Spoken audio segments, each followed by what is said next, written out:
আসসালামু আলাইকুম রহমতুল্লাহি ওয়া বারাকাতুহু। তো আজকে কথা বলবো আমাদের কাক্কুরে নিয়ে। ফখরুল কাক্কু আর সালাউদ্দিন সাহেব, রুহুল কবির রিজভী আর এনি চৌধুরী, আপনারা যে ওই জায়গায় জায়গায় চাঁদাবাজি শুরু করছেন। জাস্ট আপনার আব্বার ছাত্ররা আন্দোলন করছে আর সমন্বয়কটা মোদাল উঠতে আছে, মনে করতেছেন সুযোগে আপনারা খাবেন। দেশটার গো আমার দান্দা কোথায় কোথায় নির্বাচন দেন। আজকে আবার বক্তব্য দিলেন কি যে নির্বাচন না দিলে এমন হইব। এই সুদানের সুতায়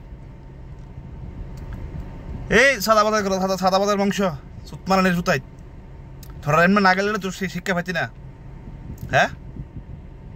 এই তোর বক্তব্যটি এটা কি রেকর্ড করতেছে না?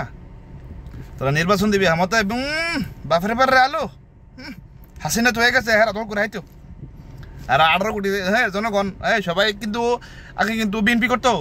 ওখানে কিন্তু তোমরা যে কাণ্ড কর্ম শুরু করছো সুতোদা বাইরে লাম্ব করে লেবো একবারে। 16 বছর বালছিতে পারছো না, ছাত্ররা আন্দোলন করে জীবন দিয়ে গেল। তোমরা সারা ভাই সেরা বাতা রাজত্ব।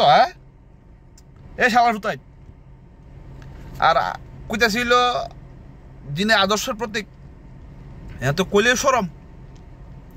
জনাব ভারপ্রাপ্ত চেয়ারম্যান জনাব তারেক রহমান, আপনার এখানে আপনার দলের লোক, আমার মতো কিছু লোক, তারা আপনার কি জানেন হাম্বা তারেক আপনার বিরুদ্ধে তারা কথা বলতেছে।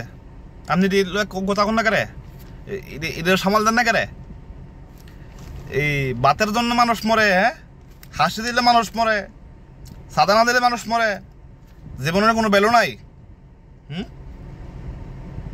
আর সংস্কারের কথা শুনলে আগুন জ্বলে কেরে। আপনি জানেন আপনার দলের সিনিয়র সচিবরা, আইনজীবীরা, রাজনীতিবিদরা, সাবেক এমপি মন্ত্রীরা, তাদের কারণে দেশটা শেষ।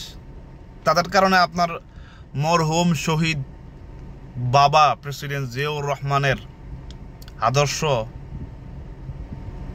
ক্ষুণ্ণ হচ্ছে। আপনার মা মমতাময় মা বেগম খালেদা জিয়া, যিনি দেশ ছেড়ে যান নাই, কারাবরণ মেনে নিয়েছেন, ওনার আদর্শে আজকে কলঙ্ক লেপন হচ্ছে। জানেন এগুলো সামলান, নতুবা ওই আপনাদেরও আগের ওই যারা ফেলাই গেছে 1 বছর হই না কিন্তু এখনো 5 আগস্ট বহুত বাহি এই অবস্থা আপনারা রইব কয়ে দিলাম।